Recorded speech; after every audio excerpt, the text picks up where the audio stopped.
Pengertian dari bioteknologi adalah memanipulasi atau merekayasa bahan hayati dengan unsur teknologi untuk menghasilkan suatu produk atau cara yang dapat digunakan bagi kehidupan manusia.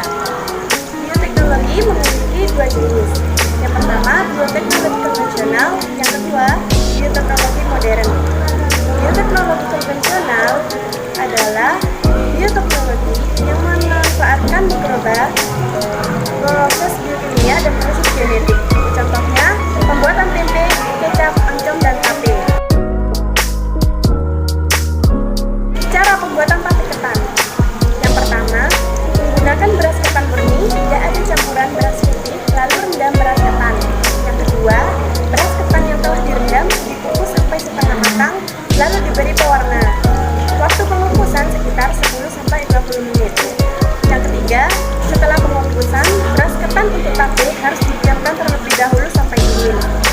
Yang keempat, haluskan lagi lalu tuangkan bagian halus yang sudah halus ke dalam ketan. Yang kelima, masukkan ke dalam wadah yang tertutup, tunggu sampai 2-4 hari. Dampak positif dari bioteknologi konvensional: membuat makanan lebih tahan lama, biaya yang dikeluarkan lebih ekonomis, dan dapat meningkatkan nilai gizi. Dampak negatifnya, keseimbangan alam akan terganggu karena adanya pelepasan organisme transgenik ke lingkungan. Selanjutnya adalah bioteknologi modern. Bioteknologi modern merupakan bioteknologi yang didasarkan pada manipulasi atau rekayasa DNA. Selain memanfaatkan mikrobiologi dan biokimia, contohnya seperti rekayasa genetika, inseminasi buatan, cloning, dan bayi tabung. Proses bayi tabung.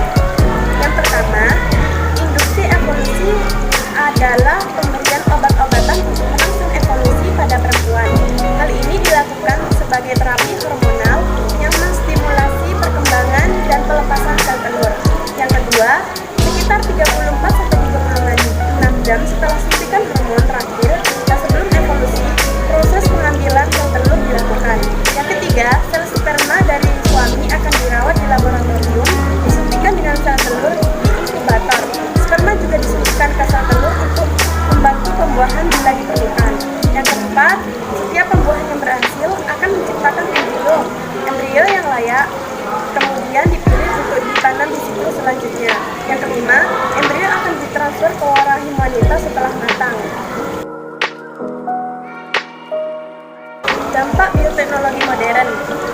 Dampak positifnya dapat menaikkan sifat resisten tanaman terhadap hama serta penyakit tumbuhan.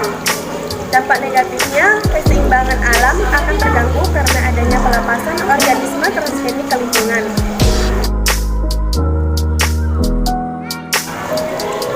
Manfaat bioteknologi modern dan konvensional. Yang pertama, menghasilkan metode untuk menangani dan mengobati penyakit tertentu. Misalnya, terapi gen yang dapat digunakan untuk usaha perbaikan kelainan genetik pada manusia. Yang kedua, menambah kandungan gizi produk pangan berupa makanan dan minuman. Yang ketiga, membantu proses peningkatan industri pertanian sebagai komoditas